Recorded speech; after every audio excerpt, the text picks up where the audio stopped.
Have you ever picked up a hitchhiker? Just about every time I see someone, I stop. I kind of got out of the habit in the last couple of years. Moved to a big city and all that. My girlfriend wasn't too stoked on the practice. Then some shit happened to me that changed me, and I am back to offering rides habitually. If you would indulge me. It is a long story and has almost nothing to do with hitchhiking other than happening on a road. This past year, I have had 3 instances of car trouble.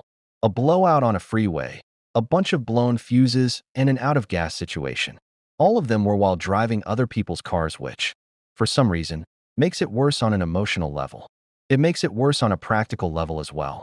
What with the fact that I carry things like a jack and extra fuses in my car, and know enough not to park, facing downhill, on a steep incline with less than a gallon of fuel.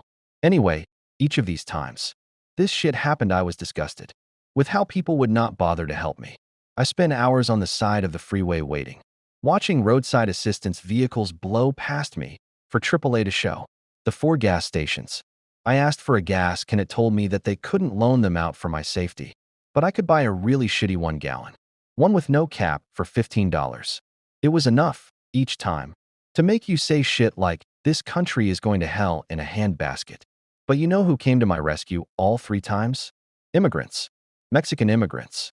None of them spoke a lick of the language. But one of those dudes had a profound effect on me. He was the guy that stopped to help me. With a blowout with his whole family of 6 in tow. I was on the side of the road for close to 4 hours.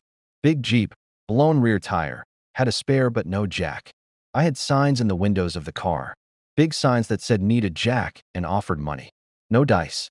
Right as I am about to give up and just hitch out, there a van pulls over and dude bounds out. He sizes the situation up and calls for his youngest daughter, who speaks English. He conveys through her that he has a jack, but it is too small for the Jeep, so we will need to brace it. He produces a saw from the van and cuts a log out of a downed tree on the side of the road.